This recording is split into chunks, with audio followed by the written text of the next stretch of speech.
Welcome to the lecture series of motion in a straight line. We are at a lecture third. जैसा कि हमने पिछले lecture में average speed और average velocity के बारे में पढ़ा था, इस लेक्चर में उसी क्रम में आगे बढ़ते हुए हम लोग बढ़ते हैं। तो हमारा जो आज का टॉपिक है वो है पोजीशन टाइम ग्राफ से कैसे एवरेज स्पीड और एवरेज वेलोसिटी के बारे में बता सकते हैं। तो चलिए देखते हैं। तो मैं आप जैसा कि हमने पिछले लेक्चर्स में पढ़ा था पोजीशन टाइम ग्राफ, तो चलिए मैं कुछ पोजीशन टाइम ग्राफ आपके सामने प्लॉट करता हूँ। Position time graph, time graph, ठीक है। तो मैं आपके सामने तीन सिनारियो रखता हूँ पोजीशन टाइम ग्राफ्स के। फर्स्ट, हमारा एक्स एक्सिस इसमें क्या होगा, टाइम होगा। वाई एक्सिस पोजीशन, तीनों केसेस में ये चलेंगे।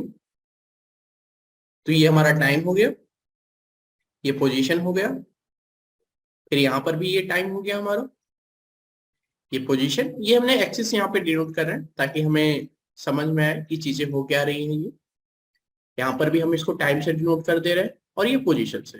तो जैसा कि हमने पिछले क्लास में देखा था कि कैसे time position time graph plot करते हैं और उसमें यूनिफॉर्म मोशन के लिए स्ट्रेट लाइन मिलता है। तो चलिए कुछ हम लोग यूनिफॉर्म मोशन ही कंसिडर कर लेते हैं। तो मैं यहाँ कलर चेंज करता हूँ। जैसे मैंने एक यूनिफॉर्म मोशन ले लिया, स्ट्रेट लाइन जो ऐसे इंक्रीजिंग है। फिर एक यूनिफॉर्म मोशन लेते हैं डिक्रीजिंग, और एक कांस्टेंट। तो ये कुछ आपको जानना पहचाना लग रहा है, ये भी ये थोड़ा आपको नया लग रहा होगा। ये बी वाला फिगर बी, इसको मैं नाम देता हूँ यहाँ पे फिगर ए, फिगर बी से फिगर ए, फिगर बी, और ये हो जाएगा हमारा फिगर सी। क्लियर। तो अब इस ग्राफ से हमारा टास्क ये है कि अगर हमारे पास पोजीशन टाइम ग्राफ दिया हुआ है तो क्या हम कुछ वेलोसिटी के बारे में कमेंट कर सकते हैं। इसके बारे में हम लोग इस क्वेश्चन का आंसर गेन करेंगे। तो सबसे पहले सी वाला केस कंसीडर करते हैं। सी वाले केस में हमने आपको बताया था कि अगर पोजीशन टाइम ग्राफ में जो हमारा ग्राफ मिल रहा है वो अगर टाइम एक्सिस के पैरेलल है तो वहां पे ऑब्जेक्ट क्या होता है, रेस्ट में होता है। यानी यहाँ पे ऑब्जेक्ट क्या होगा, रेस्ट में होगा। ये यानी ऑब्जेक्ट एट रेस्ट, यानी ये रेस्ट में है। अब ऑब्जेक्ट रेस्ट का मतलब क्या है कि यहाँ वेलोसिटी जीरो होगी कि नहीं होगी। सेम सबको पता है, कोई भी अगर रुका हुआ है यानी उसकी कोई वेलोसिटी नहीं है तो यहाँ पे भी क्या हो जाएगा, जीरो। तो ये तो हमने इस ग्राफ से पता कर लिया कि हाँ अगर कोई भी स्ट्रेट लाइन मतलब कोई भी अगर ग्राफ टाइम एक्सिस के पैरेलल आएगा तो ऑब्जेक्ट रेस्ट में रहेगा। और रेस्ट में रहने का मतलब क्या होगा कि उसकी वेलोसिटी क्या होगी, जीरो होगी। ठीक। अब यहाँ पर देखते हैं, इस वाले केस को लेते हैं। यहाँ पे पोजीशन और टाइम, जैसे जैसे टाइम इंक्रीज हो रही है इसकी पोजीशंस क्या हो रही है, बढ़ती जा रही है। अब थोड़ा सा आपको फील दिलाने की कोशिश करते हैं। सपोज दैट कि आप साइकिल चला रहे हो। साइकिल तो सारे लोग लगभग चलाते ही होंगे। बाइक कुछ लोग चलाते होंगे, कुछ लोग नहीं चलाते होंगे, कुछ लोग कार भी चलाते होंगे, और मे भी कि कुछ लोग एरोप्लेन भी चलाते होंगे, शायद उनके पास ये लेक्चर जाए। तो जैसा कि बस एक सिंपल सा केस कंसीडर करते हैं कि आप साइकिल चला रहे हो, तो जैसे जैसे आप जो पैडल है उसको आप तेज घुमाओगे तो टाइम के साथ आपका पोजीशन क्या होता रहता है, बढ़ता रहता है कि नहीं। तो यानी जैसे जैसे आपका ये टाइम बढ़ रहा है वैसे वैसे पोजीशन भी बढ़ रही है। यानी यहाँ पे वेलोसिटी क्या है, पॉजिटिव वेलोसिटी बोल सकते हैं या वेलोसिटी इंक्रीज या कांस्टेंट। मतलब आप यहाँ पे एक तो चीज समझ में आ रही है कि वेलोसिटी यहाँ पे क्या है, कि पॉजिटिव वेलोसिटी। तभी हमारा पोजीशन टाइम ग्राफ जो है ये इंक्रीजिंग है, स्ट्रेट लाइन बढ़ रहा है ऐसे पॉजिटिव स्लोप के साथ। तो यहाँ से हम लोग क्या बोल सकते हैं कि जो वेलोसिटी होगी वो क्या होगी, पॉजिटिव होगी। पॉजिटिव वेलोसिटी, पॉजिटिव वेलोसिटी का मतलब क्या है कि टाइम के साथ पोजीशन इसका चेंज मतलब इंक्रीज हो रहा है। जैसे पैडल बढ़ाते गए, पैडल बढ़ाते जा रहा है तो इसमें क्या हो जाएगा, पोजीशन इंक्रीज होती जाएगी। तो साइकिल के एग्जाम्पल से आपको शायद समझ में आया। अब सपोज दैट आप साइकिल चलाते हुए जा रहे हो, खूब मस्त में चलते हुए गाना गाते हुए आप स्कूल की तरफ बढ़ रहे हो, तभी अचानक कोई आ गया तो क्या करते हो, आप ब्रेक अप्लाई करते हो। तो जब जैसे ही ब्रेक अप्लाई करते हो तो आपका क्या होता है कि आप स्लो डाउन होना स्टार्ट कर देते हो, तो आपकी स्पीड्स कम होना स्टार्ट हो जाती है। तो अब कम होने से क्या होता है कि पहले अगर जैसे जैसे टाइम बीतेगा तो आप थोड़ा कम ही डिस्टेंस कवर कर पाओगे। कि हाँ पहले अगर 10 मीटर चलते थे तो अगले सेकंड में थोड़ा हो सकता है 8, फिर अगले में 7, फिर एक बार जाके रुक जाओगे। यानी यहाँ पे क्या हो रहा है कि आपका पोजीशन टाइम के साथ डिक्रीज हो रही है। तो यहाँ पे किस तरह की वेलोसिटी आएगी, नेगेटिव वेलोसिटी बोल सकते हैं। बिल्कुल। तो यहाँ पे हो जाएगा निगेटिव वेलोसिटी। तो हमने इस पोजीशन टाइम ग्राफ के हेल्प से तीन केसेस एनालाइज किए। अगर हमारे पास स्ट्रेट लाइन मिल रहा है जो कि टाइम के साथ उसका पोजीशन इंक्रीज कर रहा है तो वहां पे पॉजिटिव वेलोसिटी होती है। अगर डिक्रीजिंग मिल रहा है, टाइम के साथ पोजीशन डिक्रीज कर रहा है तो वहां पे निगेटिव वेलोसिटी होगी। अगर टाइम के साथ उसका पोजीशन कांस्टेंट है तो मतलब ऑब्जेक्ट रेस्ट में है तो वेलोसिटी क्या हो जाएगी, जीरो हो जाएगी। तो ये तीन केसेस से हमने ये एनालाइज किया। तो यहाँ पे हम तीनों केसेस के बारे में लिख देते हैं। हियर वेलोसिटी इज पॉजिटिव, यहाँ पे वेलोसिटी क्या है, पॉजिटिव वेलोसिटी है। और यहाँ पर here velocity is negative, here object is at rest. या फिर आप ऐसे भी बोल सकते हो कि जो वेलोसिटी होगी वो क्या होगी, जीरो। अब वेलोसिटी हो रही है तो डायरेक्शन भी होगा। चलिए अभी तो हम लोग बस मैग्नीट्यूड के बारे में बात कर रहे हैं। जो भी यूनिट है मीटर पर सेकेंड या फीट पर सेकेंड, जिस भी यूनिट में बात हो बस वो जीरो। तो ये तीन केसेस ए, बी और सी को हमने एनालाइज किया तो वहां से पता चला कि जो वेलोसिटी है पहले केस में पॉजिटिव आ रही है, दूसरे केस में निगेटिव आ रही है और तीसरे केस में जीरो हो रही है। फिर अब हम लोग अगले टॉपिक की तरफ बढ़ते हैं। पिछले टॉपिक में हमने एवरेज वेलोसिटी, एवरेज स्पीड के कॉन्सेप्ट को समझा था, उसके ऊपर क्वेश्चंस भी लगाया था। यहाँ पे हमने उसी क्रम में आगे बढ़ते हुए पोजीशन टाइम ग्राफ से कैसे हम लोग वेलोसिटी के ऊपर कमेंट कर सकते हैं उस चीज के बारे में पढ़ा। अब हम लोग अगले टॉपिक की तरफ बढ़ते हैं जो कि हमारा इंस्टेंटेनियस स्पीड और इंस्टेंटेनियस वेलोसिटी है। लेकिन उस टॉपिक से बढ़ने से पहले हमें कुछ चीजें जाननी होगी जो कि मैथ्स का पार्ट है, कि जैसे आपको थोड़ा सा डिफरेंशिएशन का पार्ट आना चाहिए। उसको मैं आपको बताऊंगा जितना, जिससे कि आप आगे जो चीजें हैं वो आपको समझ में आए। और उससे भी पहले हम लोग एक थोड़ा केस एनालाइज करें जो कि स्पीड और डिस्प्लेसमेंट में, क्योंकि हम लोग उस समय मैंने आपको इसलिए नहीं बताया क्योंकि उस समय हम पहले अभी कॉन्सेप्ट ही पढ़ रहे थे, तो कॉन्सेप्ट पढ़ते समय थोड़ा कॉन्सेप्ट से पहले इक्विप्ड हो जाए। तो अब इस लेक्चर में ये बताना आपके लिए काफी सही है, आप भी अब थोड़ा सोचना और हमें बताना। सपोज दैट अगर हम डिस्टेंस लें और डिस्प्लेसमेंट, मैं यहाँ पे टॉपिक डाल देता हूँ ताकि आप जब पढ़ें तो आपको काफी इजी लगे, समझ में आए। Relation between distance and displacement. Distance और डिस्प्लेसमेंट के बीच में हमें रिलेशन फाइंड करना है कि क्या रिलेशन है उसमें। ठीक है, तो देखिए अगर हम लोग कोई भी बेसिक थोड़ा सा हटके टू और थ्री लेते तो ये क्या होगा, थ्री इससे बड़ा होगा। यानी कोई भी अगर दो नंबर ले तो तीन पॉसिबिलिटी हो सकती है, या तो ये बी बड़ा हो, या तो ए बड़ा हो, या तो दोनों इक्वल हो। यही तीन पॉसिबिलिटी होती है। तो इन तीन पॉसिबिलिटी के हिसाब से हम लोग इसमें रिलेशन डिफाइन करेंगे, डिस्टेंस डिस्प्लेसमेंट। और या फिर डिस्टेंस डिस्प्लेसमेंट या तो इक्वल हो, या तो कोई एक क्वांटिटी बड़ी हो या दूसरी बड़ी हो। इन तीनों के बेसिस पे हम आगे बढ़ते हुए इसके बीच में रिलेशन फाइंड करते हैं। तो सबसे पहले यहाँ पर डिस्टेंस को देखते हैं। तो जैसे कि हम लोग बहुत सारे पीछे एग्जांपल्स भी किए थे, तो एक छोटा सा एग्जांपल से आपको समझाता हूँ फिर से।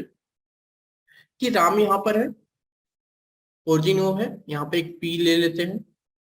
सपोज दैट ये शॉप हो गया समथिंग, ठीक है, ये इसका स्कूल हो गया, ये 20 मीटर की डिस्टेंस पे है। और पीछे इसका होम है, ठीक है, होम स्कूल। होम कहाँ पे है, ये -10। तो अगर इसे यहां से स्कूल जाना है, यानी ओ से स्कूल और देन होम, यानी ओरिजिन से पहले स्कूल जाएगा फिर होम जाएगा। इस केस में डिस्टेंस क्या होगी, डिस्टेंस, अभी हम लोग बस क्वेश्चंस कर रहे हैं, ये डिस्टेंस क्या होगी। पहले तो अपने ओ से स्कूल जाने के लिए कितना टाइम लगेगा, इसे 20 मीटर। फिर स्कूल, सॉरी, डिस्टेंस कितना लगेगा 20 मीटर। और स्कूल से होम आते समय कितना इसको डिस्टेंस कवर करना होगा, स्कूल से ओरिजिन 20 और ओरिजिन से होम 10, तो टोटल 30 मीटर। तो टोटल डिस्टेंस उसे कितना कवर करना पड़ा, 50 मीटर का डिस्टेंस कवर करना पड़ा ओ से होम तक आने में, क्योंकि इनिशियल ये था, फाइनल ये था। होल जर्नी में हम लोग बात कर रहे हैं, during whole journey, distance during whole journey, during whole journey.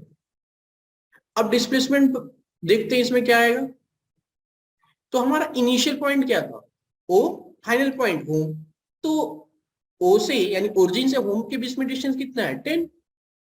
और ये निगेटिव एक्स डायरेक्शन में है, क्या लिख देंगे, along negative x direction, negative x direction.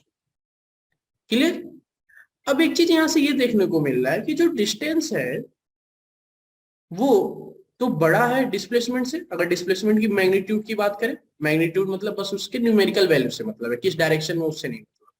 तो इसलिए मैंने यहाँ पे ऐसे दो मॉड लगा दी है, बस उसके मैग्नीट्यूड यहाँ पे मैं डिनोट कर देता हूं, और मैग्नीट्यूड, ये मैग्नीट्यूड का सिंबल है, मैग्नीट्यूड ऑफ ए। यहाँ पे मैं ए लिख देता हूं ताकि आपको समझ में आए। क्लियर है यहाँ तक? अब देखिए ये डिस्टेंस यहाँ पे हमें डिस्प्लेसमेंट से अधिक मिला। अब आप कोई भी सिनारियो लीजिए, मान लीजिए ये ओ से होम पे गया फिर स्कूल पे गया, तो भी आपको डिस्टेंस हमेशा डिस्प्लेसमेंट से बड़ा ही मिलेगा। तो एक केस ये हम लोग जितना भी अब पीछे एग्जांपल लगाए और इस एग्जांपल से, तो ये एक हमें रिलेशन मिलता है कि जो डिस्टेंस होता है वो डिस्प्लेसमेंट से क्या होता है, बड़ा होता है।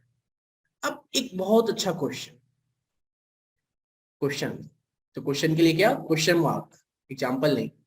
आपको थोड़ा सोचना है, वीडियो पॉज करिएगा और आप इस क्वेश्चन को सोचिएगा। क्वेश्चन है, is there any possibility, is there any possibility that distance is equal to displacement? क्या ऐसी कोई पॉसिबिलिटी है जहां पे डिस्टेंस जो हो वो डिस्प्लेसमेंट के इक्वल हो जाए? ये आपका क्वेश्चन मार्क है, इसे आपको सोचना है, थिंक, ये थिंक अभी आपको सोचना है खुद, फिर आगे बढ़ना है। तो आप वीडियो पॉज करके इसे सोचिए। तो चलिए अब इसके हम लोग सॉल्यूशंस की तरफ चलते हैं कि क्या ये डिस्टेंस डिस्प्लेसमेंट के इक्वल होता है या नहीं। तो हम लोग देखते हैं। चलिए एक एग्जांपल कंसीडर करते हैं। एग्जांपल्स में आपको इसलिए बता रहा हूं ताकि आपको सारी चीजें क्लियर होती जाए। ये हमारा ओरिजिन पे है और इसे सॉप पे जाना है, बस यही हमारा टास्क है। ये मैंने थोड़ा घर इसको सजा दिया, देखने में सुंदर लगेगा। तो क्या है ये राम भैया है हमारे। तो हियर पी कहाँ पे है, ये 20 मीटर के डिस्टेंस पे है। Here Ram goes from O to stop, या फिर ओरिजिन लिखें, ज्यादा डायनेमिक लगेगा हमें और आपको भी। Here Ram goes from origin to stop, then क्या क्या कैलकुलेट करना है, find distance, find distance and second find displacement. Clear?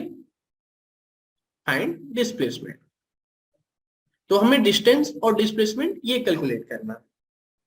तो चलिए वीडियो पॉज करके आप खुद कैलकुलेट करिए, बहुत इजी क्वेश्चन है। तो सबसे पहले फर्स्ट पार्ट का आंसर देते हैं हम लोग। फाइंड डिस्टेंस यानी ओ से पी, ओ से शॉप तक का डिस्टेंस पता करना है। तो डिस्टेंस क्या होगा, सिंपल सा है कि ये गया, राम गए शॉप, अपने घर से शॉप पे वहीं पे रुक गए, क्योंकि हमें तो बस ओरिजिन से शॉप तक का ही डिस्टेंस कैलकुलेट करना है ना। तो ये कितना आएगा हमारा, 20 मीटर। और बी पार्ट का क्या आएगा सोल्यूशन, इनिशियल पोजीशन क्या है, ओरिजिन, और फाइनल पोजीशन क्या है, शॉप। तो डिस्प्लेसमेंट तो शॉप और ओरिजिन के बीच के डिस्टेंस को ही मेजर करके बताया जाता है। तो ये भी क्या हो जाएगा, 20 मीटर होगा। देखिए यहाँ पे दोनों 20-20 मीटर मिल गए। डिस्प्लेसमेंट का मतलब क्या, एक बार फिर से मैं आपको बताता हूँ। डिस्प्लेसमेंट कैलकुलेट करने के लिए क्या करना होगा, शॉप और उस ओरिजिन के बीच में डिस्टेंस फाइंड करनी होगी। तो शॉप और ओरिजिन के बीच का डिस्टेंस कितना है, 20 मीटर। अब डिस्प्लेसमेंट है तो हमें डायरेक्शंस भी देना होगा इधर। तो ये डायरेक्शन किस डायरेक्शन में है, पॉजिटिव एक्स डायरेक्शन में है क्या ये? तो क्या लिखेंगे, along positive x direction. Clear? यानी डिस्टेंस 20 मीटर हो गया और डिस्प्लेसमेंट 20 मीटर हो गया। तो हमारा पीछे क्वेश्चन क्या था, क्वेश्चन पे एक बार चलते हैं। Is there any possibility that distance is equal to mod, मतलब इसकी मैग्नीट्यूड क्या है डिस्प्लेसमेंट की, तो distance is equal to displacement, displacement मतलब उसके मैग्नीट्यूड से। तो क्या डिस्टेंस और डिस्प्लेसमेंट इस केस में बराबर हो गए क्या? तो इसका आंसर क्या हो जाएगा, इसका आंसर हो जाएगा यस। तो इसको मैं क्वेश्चन क्या लिख देता हूँ, ट्रिकी क्वेश्चन लिख देता हूँ, थोड़ा सा ट्रिकी क्वेश्चन। अब इसका आंसर देते हैं। तो यहाँ पे लिखता हूँ answer of tricky question, tricky question. तो क्या हो जाएगा, यस, यस, डिस्टेंस और डिस्प्लेसमेंट क्या होते हैं, आपस में बराबर हो सकते हैं। उनके मैग्नीट्यूड से मतलब है हमारा बराबर होने का, यानी distance is equal to magnitude of the displacement. Clear है यहाँ तक? ये मैग्नीट्यूड है तो इसलिए ये स्ट्रेट लाइन, ये रुकिए मैं इसको सही करता हूँ, distance is equal to displacement. Clear है यहाँ तक?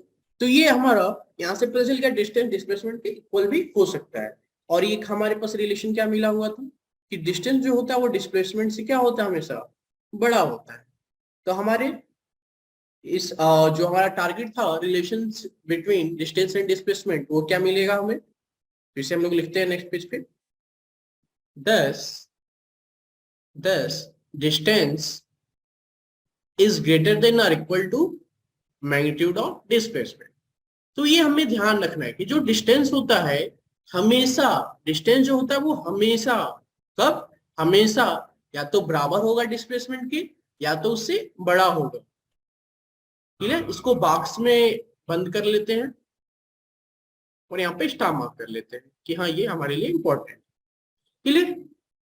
चलिए अब नेक्स्ट टॉपिक की तरफ चलते हैं। नेक्स्ट टॉपिक हमारा है रिलेशन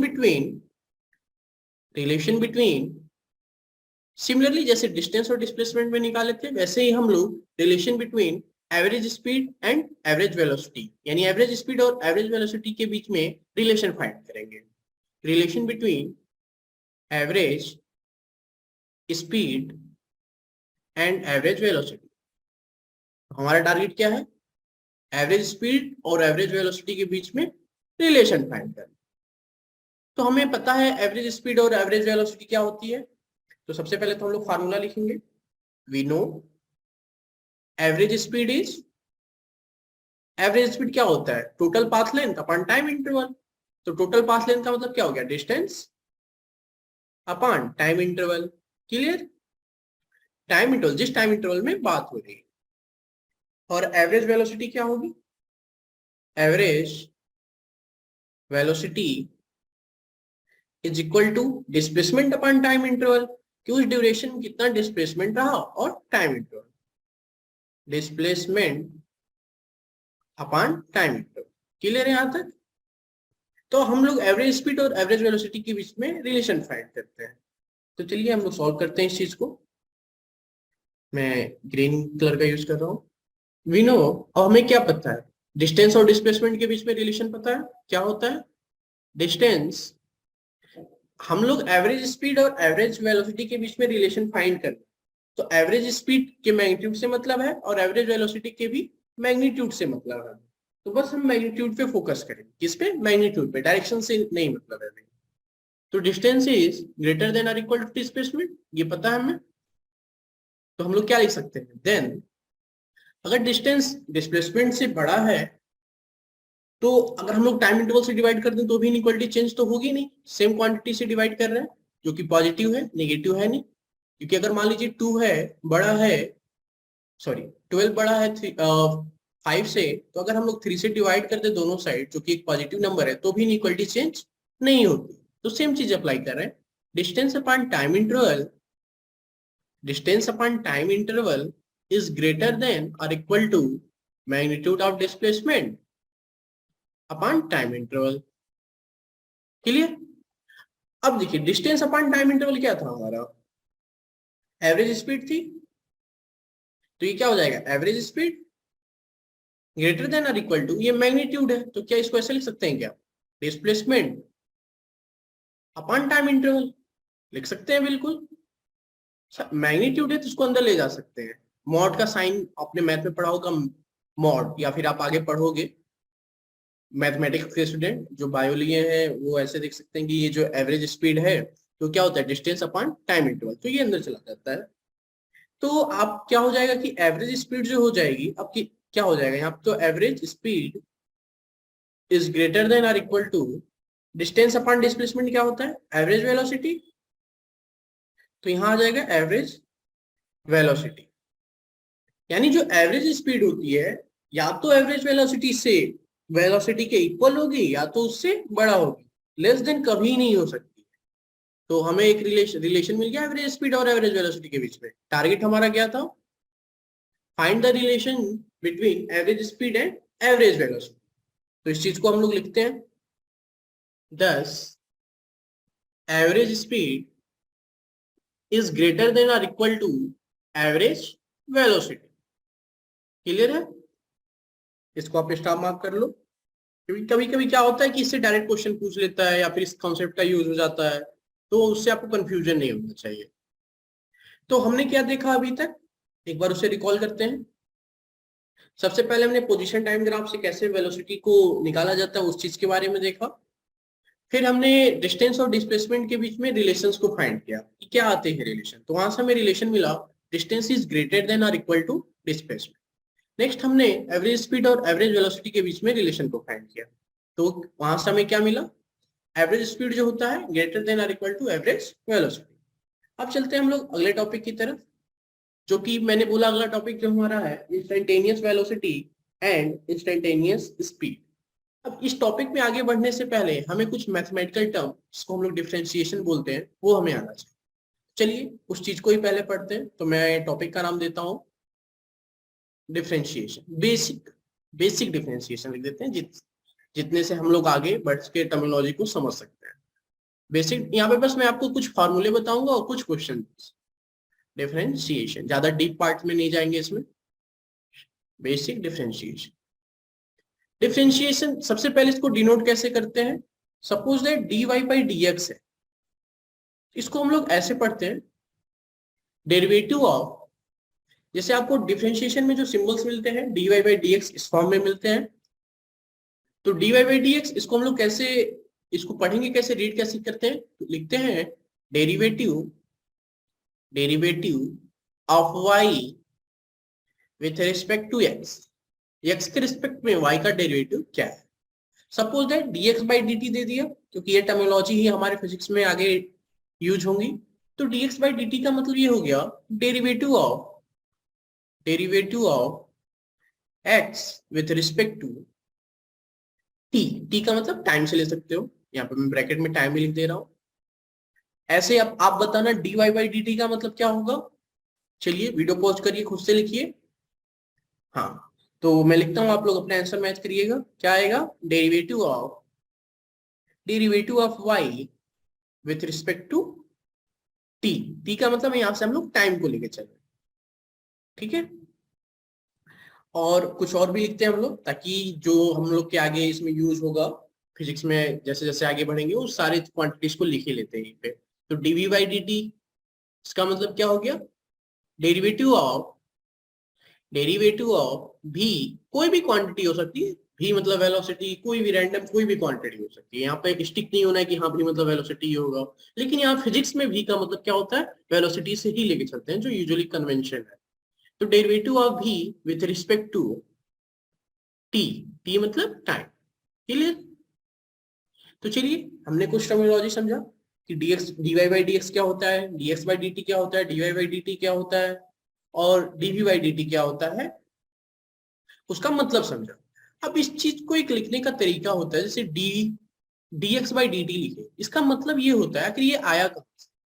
तो इसका ग्राफिकल मतलब समझते हैं, limit t tends to 0 delta x by delta t। ये होता है इसका मतलब कि जैसे जैसे टाइम को आप t को, जो t है उसको अगर हम लोग लेस देन 0 की तरफ बढ़ाते जाए, टी नहीं सॉरी डेल्टा टी होगा, डेल्टा टी जो नीचे वाली टर्म बहुत छोटी होती जा रही है, इंटरवल बहुत छोटा होता जा रहा है, तो उस केस में जो डेल्टा एक्स जो एवरेज है ये वो dx बाई dt होता है। ग्राफ से क्या मतलब है, चलिए प्लॉट करके समझने की कोशिश करते हैं। ये हम आगे भी इस्तेमाल करेंगे, यहाँ पे आपको बता रहे हैं ताकि थोड़ी फीलिंग आए, वैसे नहीं चल रही सारी चीजें। सपोज दैट ये हमारा एक कर्व हो गया, यहाँ पे एक 2 पॉइंट ये हो गया हमारा, यहाँ पर ये एक्स एक्सिस हो गई, सॉरी ये टी एक्सिस हो गई, टाइम एक्सिस, और ये हमारा डिस्टेंस एक्सिस हो गया। अब यहाँ पे 2 पॉइंट हुए, ये T1 T2 लिख सकते हैं इसको आप, या चलिए T0 लिख देते हैं और T0 डैश लिख देते हैं। तो इसके बीच में हम लोग क्या निकालेंगे, ये हमारा करस्पॉन्डिंग x0 और x0 डैश हो जाएगी। तो यहाँ पे x0 और ये x0 डैश। अब हम लोग क्या करते हैं, थोड़ा और कम करते हैं टाइम इंटरवल। चलिए यहाँ पे आ गए अब हम लोग, इस केस में क्या हो जाएगा हमारा, टाइम इंटरवल हमें क्या है, delta t tends to zero. Delta t tends to zero का मतलब ये है कि जो नीचे टाइम इंटरवल है इसको इतना छोटा कर दो कि ये जीरो के करीब पहुंच जाए, यानी 0.0000000 जितना जीरो लिख सकते हो लास्ट में 5 लिख, मतलब बहुत छोटा करना है। तो हमने थोड़ा और छोटा किया, टी जीरो डैश का टाइम इंटरवल ज्यादा था तो हमने T1 और T1 डैश कर दिया। ये टाइम इंटरवल इससे क्या है, कम है। कैसे कम है, इसको मैं आपको फिगर से शो करता हूँ। पहले ये हमारे पास इतना टाइम इंटरवल था, अब ये इतना हो गया, छोटा हो गया कि नहीं हो गया, ठीक। तो हमें टाइम इंटरवल पे फोकस करना है कि इसे टेंस टू जीरो, जीरो की तरफ ले जाना। क्लियर है यहाँ तक। अब ये क्या हो गया, टाइम इंटरवल छोटा हुआ तो फिर इसके क्रॉसपोंडिंग डिस्टेंस भी होगी कुछ, तो इसके क्रॉसपोंडिंग डिस्टेंस कुछ ऐसे हो गया ये, और यहाँ पे ऐसा है x1 डैश। और छोटा करेंगे और छोटा, ऐसे ऐसे बहुत छोटा, मतलब ये देख रहे हो आप, ये इतना छोटा। मैं दूसरा कलर यूज कर रहा हूँ ताकि आपको विजुअलाइज हो। रेड यूज करते हैं, ये समझ लीजिए आप, ऐसे इतना छोटा, बहुत छोटा, और इससे भी छोटा, मतलब जितना छोटा कर सकते हैं टेंस टू जीरो, तो ऐसे जाना। यानी ये जो delta x by delta t है, जब delta t tends to zero होता है उस केस में हम लोग इसको बोलते हैं dx बाई टी। क्लियर हुआ। और उस पॉइंट पे जाके क्या हो जाता है, dx बाई dt मतलब ये स्लोप बन जाता है, यानी स्लोप मतलब स्लोप, टेंजेंट बन जाता है, टेंजेंट लाइन बन जाती है उस पॉइंट। dx बाई dt का ज्योमेट्रिकल मीनिंग ये होता है कि tangent, tangent line at given point, अगर जिस पॉइंट पे निकालना है। क्लियर है यहाँ तक। तो चलिए अब इसमें कैसे न्यूमेरिकल्स आते हैं उस चीज को देखते हैं, और इस कॉन्सेप्ट को मैं आपको पहले एक बार फिर से बता देता हूँ कि हमने किया क्या यहाँ पर, फिर आगे की तरफ हम लोग बढ़ते हैं। क्लियर। यहाँ पे भी मैं आपको मार्क कर दे रहा हूँ ताकि आपको समझ में आएगी कौन सा है ये। ठीक, सबसे पहले dx बाई dt को हमने समझा मैथमेटिकल टर्म्स में होता क्या है। तो जैसे जैसे टाइम जीरो की तरफ बढ़े तो delta x by delta T क्या हो जाता है, dx बाई dt। तो हम लोग इसको लिमिट के फॉर्म में लिखते हैं, dx by dt is equal to limit delta t tends to zero delta x by delta t. ये आप लोग अभी के लिए, कुछ लोग नए होंगे जिन जो अभी जस्ट 10 से 11th में आए होंगे, अगर वो देख रहे हैं तो घबराना नहीं है, ये सब टर्मिनोलॉजी हमें आगे आएगी। बस इससे आप हो जाओ, परिचित हो जाओ, एक बार देख लो, आपके दिमाग में बैठ जाएगा। जैसे जैसे हम लोग क्वेश्चंस लगाएंगे तो सारी चीजें क्लियर होती जाएंगी। तो dx बाई dt क्या हो गया, limit delta t tends to zero delta x by delta t. अब ये क्या हुआ, अब इसको ग्राफिकली समझने के लिए हमने ग्राफ प्लॉट किया, उसमें दो रैंडम पॉइंट लिए t0 डैश, इसके क्रॉसपोंडिंग x0 डैश आया। तो ये टाइम इंटरवल क्या था, बहुत ज्यादा था, तो हमें तो delta t tends to zero चाहिए, तो ये ज्यादा है, तो और कम करने के लिए हमने दूसरा एक लाइन लिया, T1 और T1 डैश के क्रॉसपोंडिंग, तो उसके क्रॉसपोंडिंग हमें मिला। लेकिन हम देख रहे हैं कि अभी भी टाइम ज्यादा है, तो और छोटा किया और छोटा किया, करते गए तो हमें इस पॉइंट पे, जिस पॉइंट पे निकालना था, उस पॉइंट पे हमें क्या मिला, मैं इसको शो करता हूं आपको। इस पॉइंट पे हमें क्या मिला, ये इस पॉइंट पे हमें एक टेंजेंट लाइन, तो ये tangent line he dx by dt को शो करती है उस पर्टिकुलर पॉइंट पे। क्लियर हुआ यहाँ तक। यानी dx बाई dt किसी पर्टिकुलर पॉइंट पे क्या होती है, उस कर्व के ऊपर उस पॉइंट पे टेंजेंट होती है। dx by dt at a point t का मतलब कि उस कर्व पे, उस कर्व के उस पर्टिकुलर पॉइंट t पर एक टेंजेंट लाइन हो। क्लियर है यहाँ तक। चलिए अभी और आगे से आगे हम लोग इसको समझेंगे। अभी मैथमेटिक्स को बस समझते हैं कि क्या होता है बेसिक डिफरेंशिएशन मैथ्स के टर्म में, तब मैथमेटिक्स इसका समझते हैं। तो ये टर्मिनोलॉजी हो गई। अब इसके कुछ फार्मूले होते हैं जिसे आपको याद करना है, तो मैं आपको नेक्स्ट पेज पे यहाँ से ही लिखना स्टार्ट करता हूँ। इंपॉर्टेंट फार्मूलाज, कुछ इंपॉर्टेंट फार्मूला है। तो पहला, अगर हम लोग कोई भी क्वांटिटी है d x to the power n और उसे एक्स के रिस्पेक्ट में डिफरेंशिएट करना है, तो हमारा हो जाता है n x to the power n minus. तो अगर आप समझो कि अगर सेम ऐसा ही दिख रहा है तो n x to the power n minus हो जाता है। एक दो एग्जांपल भी करेंगे। फिर अगला डी, अगर कोई यहाँ कांस्टेंट टर्म है जैसे 5 3 जिसकी वैल्यू चेंज ना हो उसे हम लोग कांस्टेंट बोलते हैं, और किसी क्वांटिटी के रिस्पेक्ट में अगर हमें निकालना, मान लेते हैं एक्स, यहाँ पे जैसे क्या था, हमने dy बाई dx लिखा, तो derivative of y with respect to x ये चेंज भी होता गया, तो y को क्वांटिटी से बोलना है, x को भी यहाँ पे क्वांटिटी से बोला जा रहा है। तो d अगर कांस्टेंट का डेरिवेटिव किसी भी क्वांटिटी के रिस्पेक्ट में निकालेंगे तो क्या आएगी, हमेशा जीरो आती है। क्या आती है, जीरो। तो ये फार्मूला है, इसके पीछे कोई हार्ड एंड फास्ट रूल नहीं है। या आप इसके पीछे का मैथ जब समझोगे तो आपको डेरिवेशन समझ में आती है कि कैसे ये वैल्यूज आती है। फिर जो सेकेंड थर्ड एक फार्मूला लिखते हैं, डी, अगर दो क्वांटिटी दी हुई है एक्स प्लस वाई और इसका डेरिवेटिव निकालना है टाइम के रिस्पेक्ट में, तो ये हो जाती है d x by d t plus d y by d t. अगर यहाँ माइनस रहेगा तो यहाँ नीचे माइनस लिख दे रहा हूं, तो जैसा प्लस रहेगा तो प्लस, माइनस रहे तो माइनस। फोर्थ, ये थोड़ा सा इंपॉर्टेंट है, ये पहले हम लोग डिवीजन फार्मूला लिखते हैं, फिर उसके बाद सॉरी पहले मल्टीप्लिकेशन फार्मूला फिर डिवीजन फार्मूला लिखेंगे डिफरेंशिएशन का। डी एक्स वाई जो कि प्रोडक्ट के फॉर्म में है दो क्वांटिटी, टी के रिस्पेक्ट निकालना है, तो क्या होता है इसका फार्मूला, बस ये आपको याद करना, मैं आपको लिख के दे दे रहा हूं, y dx by dt।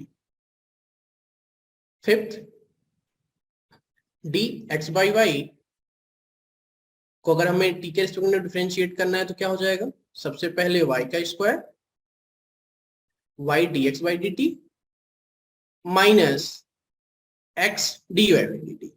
तो ये चीजें हमें याद होनी चाहिए, बेसिक चीजें हैं। और भी अगर कोई चीजें हमें जरूरत पड़ती है आगे तो हम लोग उसे लिख लेंगे, लेकिन ये बेसिक आपको 5 जो है वो आपको आना चाहिए। 5 नहीं बोला जाए तो 6, क्योंकि यहाँ प्लस माइनस, एडिशन सब्ट्रैक्शन का, मल्टीप्लिकेशन का, डिवीजन का, और बेसिक ये जो है d x to the power n d x n x to the power n minus one d constant upon d x. तो चलिए अभी आगे बढ़ने से पहले अभी हम लोग इससे इक्विप होंगे कि हाँ कैसे क्वेश्चंस किया जाता है, क्योंकि इस पे बेसिक क्वेश्चंस भी आते हैं। पहले हम लोग मैथ्स के क्वेश्चंस को समझते हैं कि कैसे अगर कोई क्वेश्चन आएगा तो उसे सॉल्व कैसे करेंगे। क्लियर है? तो चलिए एग्जाम्पल की तरफ बढ़ते हैं। Example, find the differentiation, find the following differentiation, find the following value, जैसे लिख देते हैं find the following values. First, अगर हमें डी एक्स टू पावर 5 को एक्स के रिस्पेक्ट में डिफरेंशिएट करना है तो क्या होगा, देखिए ये सेम टू सेम फार्मूले जैसा मैच कर रहा है क्या, d x to the power n upon d, और डी एक्स के रिस्पेक्ट में करना है एक्स की पावर एन को, तो क्या आ जाएगा n x to the power n minus one. तो जो पावर है उसको पहले लिखना है, into x to the power क्या करना है, जो भी पावर उससे कम कर देना है। तो चलिए लिखते हैं हम लोग, यहाँ पे जो पावर है उसको पहले 5 into x to the power 5 minus one क्या हो जाएगा 4। तो एक काम करते हैं, पहले हम इस चीज को पहले क्वेश्चन सारे लिख लेते हैं, फिर उसके बाद इसके सॉल्यूशन वाले पार्ट को लिखेंगे, ताकि आप जब दोबारा रिवीजन करो तो आपके पास क्वेश्चन है, आप खुद से एक बार ट्राई करो। ठीक है, d 5 upon d t, d t to power 30 upon d t, d x to the power 20 plus y to the power 20 upon d x. ये 4 क्वेश्चंस हम लोग लगाएंगे आज। ठीक है, तो अब इसके सॉल्यूशन वाले पार्ट पे आते हैं। फर्स्ट का सॉल्यूशन क्या होगा, t x to the power 5 upon d x.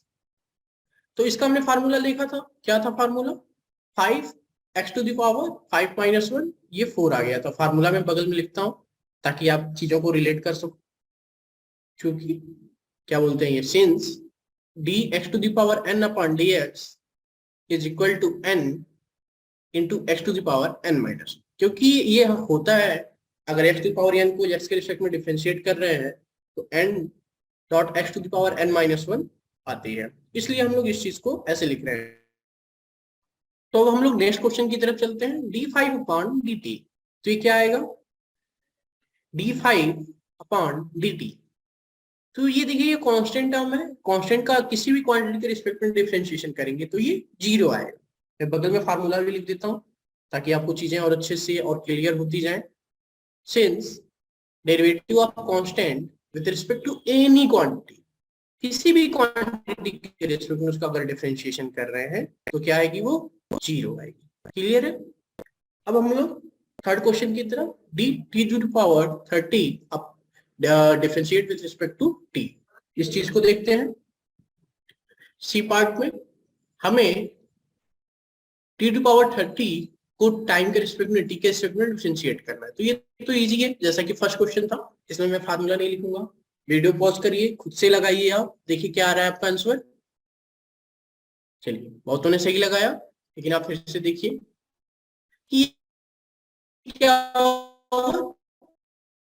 30 t⁻30 30 into same question है, इसलिए मैं फार्मूला नहीं लिख रहा हूँ ताकि आप लोग थोड़ा सोचे, थोड़ा अपना जो ब्रेन है उसको थोड़ा सा क्या बोलते हैं, एक ब्रेन एक्सरसाइज करें उस चीज। तो ये फोर्थ क्वेश्चन की तरफ चलते हैं। dx⁻20 प्लस y⁻20 को हमें x के रिस्पेक्ट में डिफरेंशिएट करना है। क्या हो जाएगा, dx⁻20 प्लस y⁻20 को x के रिस्पेक्ट में डिफरेंशिएट करते हैं तो क्या मिलेगा, तो क्वांटिटीज को ब्रेक कर देंगे, dx/dt plus minus dy/dt। Similarly यहाँ पे भी वही यूज कर रहे हैं, तो क्या हो जाएगा ये dx20/dx प्लस dy/dx। तो ये क्या आएगा, 20 को अच्छे से लिख देता हूँ, 20 - 1 ताकि हर एक स्टेप आपको क्लियर रहे कि ये हो कैसे रहा। 20 - 1 प्लस, अब यहाँ पे थोड़ा सा ट्विस्ट है, इस ट्विस्ट को बताने से पहले मैं यहाँ पे आपका फार्मूला लिख देता हूँ। Since dx plus y differentiate with respect to x बोल सकते हैं या फिर t बोलते हैं, ठीक है, dx/dt प्लस dy/dt। इससे हम लोग क्या करते हैं, सम के रूप में ब्रेक कर देते हैं, सम के फॉर्म में। क्लियर है यहाँ तक? इसे मैं इरेज कर देता हूँ,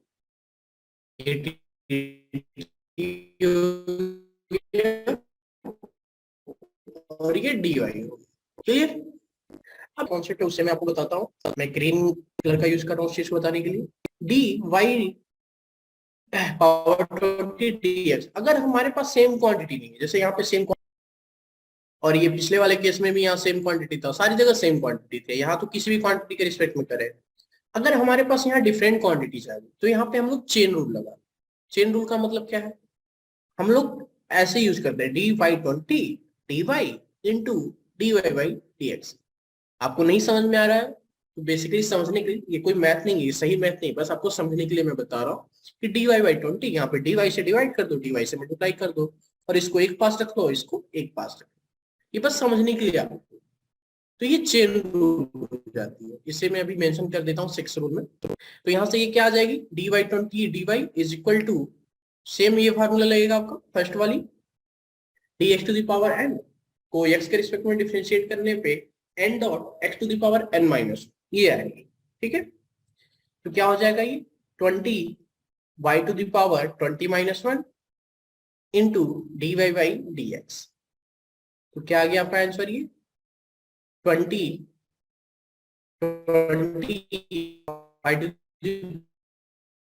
हमारा बेसिक डिफरेंशिएशन के कॉन्सेप्ट रहे कुछ। हाँ, मैं चेन रूल को यहाँ मेंशन कर देता हूँ आपको 6 रूल में। 6 जो रूल है हमारा, चेन रूल से इसको जाना जाता है, चेन रूल। अब इसमें क्या होती है कि dy/dt इज इक्वल टू, इसको हम लोग ऐसे भी लिख सकते हैं dy/dx इंटू dx/dt। ये भी एक फॉर्म बोल सकते हैं, मतलब इसको अलग अलग फॉर्म में ब्रेक कर सकते हैं। या फिर अगर ऐसे कुछ है dy/20 पावर 20 है, अगर dt के रिस्पेक्ट में करना है जैसे उस एग्जांपल में था, तो dy⁻20 फिर y dy इंटू dy/dt, ऐसे भी कर सकते हैं। तो ये रहा हमारा बेसिक डिफरेंशिएशन कि कैसे हम लोग डिफरेंशिएशंस को को हैंडल करेंगे अपने अगले आने वाले टॉपिक्स में, उस चीज को हमने यहाँ पे समझा। तो चलिए अब अगले टॉपिक की तरफ बढ़ते हैं, उस कॉन्सेप्ट को समझते हैं कि वो कॉन्सेप्ट है क्या, जो कि हमने पहले ही आपको बताया था लेक्चर स्टार्ट होने से पहले, कि instantaneous speed and instantaneous velocity. ठीक है, तो मैं टॉपिक का नाम लिखता हूँ। टॉपिक है हमारा instantaneous speed and velocity. Instantaneous speed and instantaneous velocity. Clear? तो सबसे पहले इस चीज को हम लोग डिफाइन करते हैं कि ये होता क्या है। इंस्टेंटेनियस मतलब एट दैट इंस्टेंट। जैसे पहले हम लोग एवरेज स्पीड की बात कर रहे थे तो एक इंटरवल, जैसे मान लो ये हमारा कर्व हो गया, तो एक इंटरवल में बात कर रहे थे कि हाँ इस इंटरवल में इसकी एवरेज स्पीड क्या है। और इंस्टेंटेनियस स्पीड का मतलब होती है कि पार्टिकुलर इस पॉइंट पे इसकी स्पीड क्या है, इस पॉइंट पे इसकी स्पीड क्या है, इस पॉइंट पे इसकी स्पीड क्या है, पार्टिकुलर उस पॉइंट पे अगर जो स्पीड होती है उसी को हम लोग इंस्टेंटेनियस स्पीड या फिर इंस्टेंटेनियस वेलोसिटी बोलते हैं। तो इस चीज को हमें समझना है, तो सबसे पहले इसका डेफिनेशन हम लोग समझते हैं। हाँ, तो इंस्टेंटेनियस स्पीड नाम से ही क्लियर है, तो मैं इसको अलग अलग लिख देता हूँ। Instantaneous speed, speed of an object, speed of an object at an at a particular instant, किसी पार्टिकुलर इंस्टेंट पे उसकी स्पीड क्या है उसी को हम लोग क्या बोलते हैं, इंस्टेंट का मतलब टाइम से भी आप ले सकते हो, इंस्टेंट या फिर टाइम, उसे हम लोग इंस्टेंटेनियस स्पीड बोलते हैं। इसकी भी यूनिट क्या होती है, इसका यूनिट मीटर पर सेकेंड, और ये भी स्केलर क्वांटिटी है क्योंकि स्पीड वाला टर्म आ गया, स्केलर क्वांटिटी। ये यूनिट कौन सा है, एसआई यूनिट है। क्लियर। अगला जो टर्म है वो है instantaneous velocity, instantaneous velocity, velocity of an object, velocity of an object at a particular instant, velocity of an object at a particular instant, instant मतलब time, is known as instantaneous velocity। ये instantaneous होगा, ये मैंने spelling mistake कर दिया, velocity. Clear. इसकी SI unit क्या होती है, सेम मीटर पर सेकेंड, जैसे स्पीड वेलोसिटी की होती थी, एवरेज वेलोसिटी की होती थी। और इसका ये कौन सी क्वांटिटी है, ये वेक्टर क्वांटिटी है, वेक्टर क्वांटिटी। इसको मैं सही कर देता हूं, इंस्टेंटेनियस स्पीड और ये इंस्टेंटेनियस वेलोसिटी। ठीक है, तो ये दो टर्म को हमने समझा। इंस्टेंटेनियस स्पीड का मतलब क्या होता है कि किसी पार्टिकुलर इंस्टेंट पे उसकी स्पीड कितनी है, उस चीज को हम लोग बोलते हैं इंस्टेंटेनियस स्पीड। और इंस्टेंटेनियस वेलोसिटी का मतलब क्या है कि पार्टिकुलर इंस्टेंट पे उसकी वेलोसिटी कितनी है, उस चीज को हम लोग बोलते हैं इंस्टेंटेनियस वेलोसिटी। क्लियर है। अब इसके कुछ फॉर्मुलेशन उस चीज को समझते हैं, फिर आगे हम लोग बढ़ते हैं। ठीक है, तो सबसे पहले इंस्टेंटेनियस यानी किसी इंस्टेंट पे बात होगी, तो चलिए पहले इसका ज्योमेट्रिकल मीनिंग को समझते हैं। एक ग्राफ प्लॉट करते हैं। ठीक, अब हमने इसमें 2 पॉइंट लिया, जैसे हमने पिछले किया था ना उसमें डिफरेंशिएशन वाले में, कुछ वैसा ही है सब। इस पॉइंट पे नाम देते हैं इसको T0। ये हमारा कैसा प्लॉट है, पोजीशन टाइम ग्राफ। ये T है हमारा और ये X है, तो ये हमारा T0, ये T0 डैश, ये X0 और ये X0 डैश। अब हमें क्या करना है कि जैसे जैसे अगर हम लोग इस at the instant, suppose that कि अगर हमें इस वाले पॉइंट पे हमें पता करनी है किसकी इस वेलोसिटी कितनी है या फिर एवरेज स्पीड कितनी है इस वाले पॉइंट, तो हम लोग क्या होगा कि इस पॉइंट से करीब पहुंचना है। तो कैसे करीब पहुंचेंगे इस पॉइंट के, तो अलग अलग पाथ से हम लोग जाएंगे। चलिए अब हम लोग इस पाथ से बढ़ते हैं आगे। तो यहाँ पर हमने देखा, तो हम लोग यहाँ पर देख रहे हैं कि ये टाइम इंटरवल तो कम हुआ लेकिन अभी तक पहुंचे नहीं उस पॉइंट तक। तो हमें क्या करना होगा, टाइम इंटरवल को घटाते हुए चलना होगा। T1 डैश, इसके क्रॉसपोंडिंग जो पॉइंट है वो हमारी X1 और ये X1 डैश। क्लियर। अब हम लोग क्या करते हैं, एक और पॉइंट लेते हैं, ये थोड़ा सा बहुत पास, तो ये तो बहुत छोटा सा है टाइम इंटरवल इसका, लेकिन तब भी हम लोग इस पॉइंट तक नहीं पहुंचे। तो ये T2 और T2 डैश, और इसके क्रॉसपोंडिंग जो पॉइंट है वो हमारा ये X2 और ये X2 डैश। तो ये हमारा ये छोटा सा, ये छोटा सा। अब इससे बड़ा जो था वो पहले T1 और T1 डैश को लिए थे, ये फिर उससे जो बड़ा था वो T0 और T0 डैश का था। तो ये 3 पॉइंट्स थे, 3 इंटरवल। तो जैसे जैसे हम लोग टाइम इंटरवल्स को कम करते चले, टेंस टू 0 की तरफ लेते जाएंगे, तो हमें इस पॉइंट पे क्या मिलेगी, टेंजेंट लाइन मिलेगी।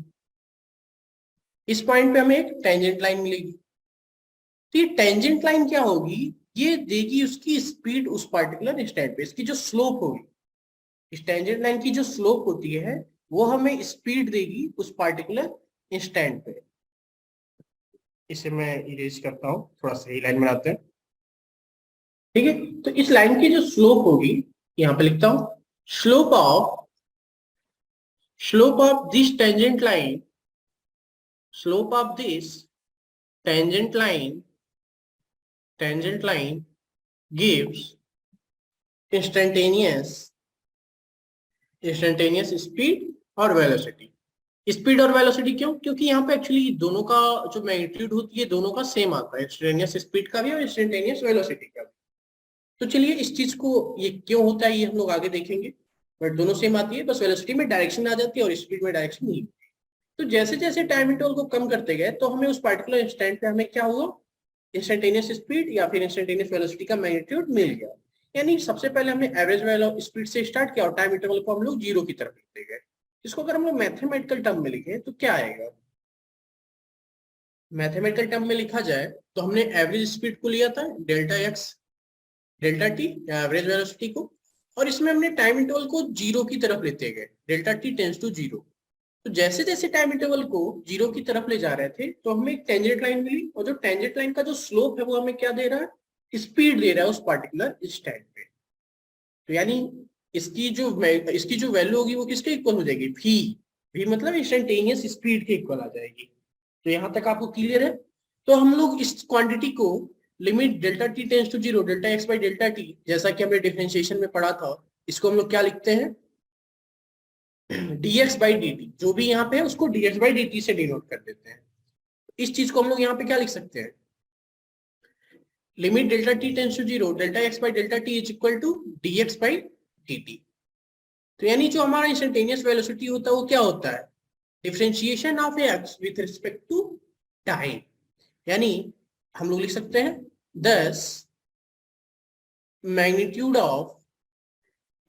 की बात कर रहे हैं, magnitude of instantaneous velocity is equal to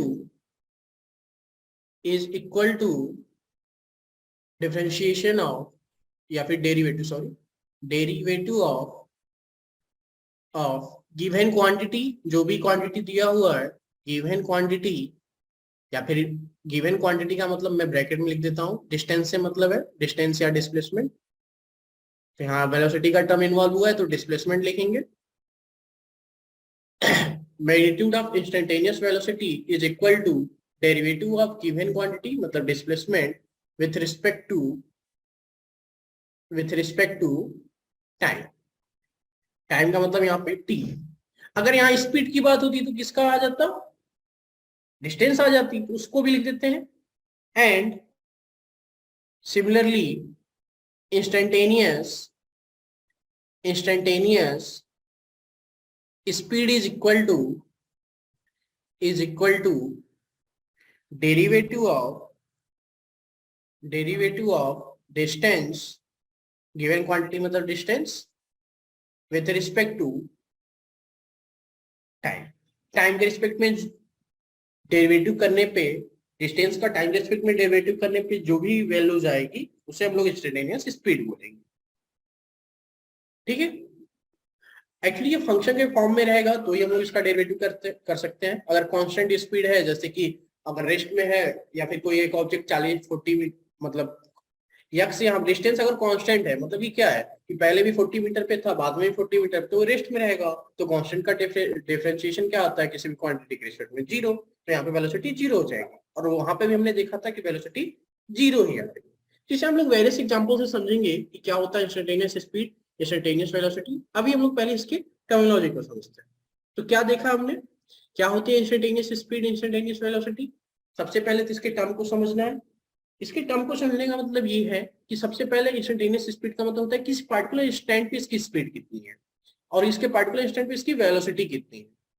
और यहाँ पे इंस्टेंटेनियस वेलोसिटी का जो डायरेक्शन होता है वो डिस्प्लेसमेंट के डायरेक्शंस के अलॉन्ग ही होता है। तो ये भी मैं लिख देता हूँ आपको इतना, एंड इस direction and it is along the direction of displacement। and it is along the direction of displacement, और ये डिस्प्लेसमेंट के डायरेक्शन के along, ठीक है। तो फिर उसके बाद हमने देखा कि ग्राफ से कैसे, तो जैसे जैसे हम लोग एवरेज स्पीड के टाइम इंटरवल को कम करते जा रहा है, तो हम लोग जिस पार्टिकुलर इंस्टेंट पे हमें स्पीड उसकी फाइंड करनी है, एवरेज इंस्टेंटेनियस वेलोसिटी फाइंड करनी है, वहां पे एक टेंजेंट लाइन होता है। तो उस टेंजेंट लाइन का जो स्लोप होता है उस पार्टिकुलर इंस्टेंट पे, slope of this tangent line give instantaneous speed. तो उस पार्टिकुलर इंस्टेंट पे जो लाइन मिली टेंजेंट लाइन, उसका जो स्लोप होगा वही हमें इंस्टेंटेनियस स्पीड या फिर वेलोसिटी का मैग्नीट्यूड देता है।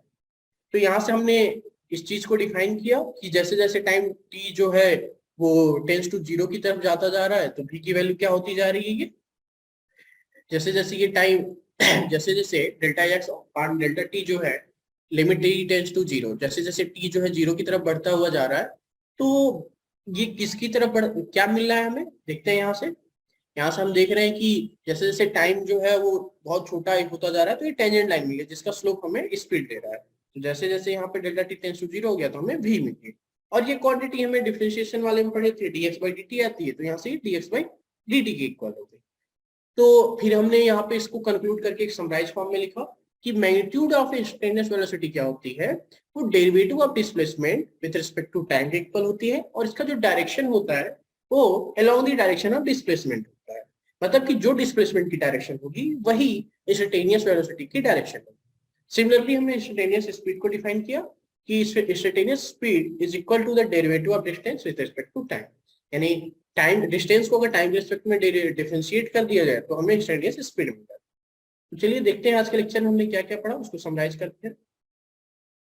सबसे पहले हमने पोजीशन टाइम ग्राफ से कैसे वेलोसिटी के बारे में कंक्लूड करते हैं वो चीज हमने देखा। फिर हमने डिस्टेंस डिस्प्लेसमेंट के बीच में रिलेशन फाइंड किया। उसके बाद हमने एवरेज स्पीड और एवरेज वेलोसिटी के बीच में रिलेशन फाइंड किया। फिर हमें इंस्टेंटेनियस स्पीड और इंस्टेंटेनियस वेलोसिटी के टर्म को समझने के लिए कुछ डिफरेंशिएशन के कॉन्सेप्ट आने चाहिए। तो सबसे पहले हमने इसके बेसिक कॉन्सेप्ट को समझा जितनी भी जरूरत थी, और आगे जैसे जरूरत पड़ेगी हम उसको आपको बताते रहे। तो बेसिकली हमने यहाँ पे 6 रूल्स आपको लिखवाए, आप इसे याद कर लीजिएगा। कुछ क्वेश्चंस लिखवाए हैं उस वो आप कर लीजिएगा, और आपके डीपीपी में भी मैं कुछ क्वेश्चंस इसके डालूंगा जिससे आप करके थोड़ा प्रैक्टिस कर लीजिए। फिर उसके बाद हमने इंस्टेंटेनियस स्पीड और इंस्टेंटेनियस वेलोसिटी इन चीजों को बताया कि क्या होती है। फिर यहाँ से ग्राफिकली हमने इसको विजुअलाइज किया कि एक्चुअली ये चीजें होती कैसे हैं, क्या चीजें हो रही हैं। फिर वहां से हमने कंक्लूड किया कि इंस्टेंटेनियस स्पीड कैसे दिया जाता है किसी क्वांटिटी का, और इंस्टेंटेनियस वेलोसिटी कैसे। Thank you.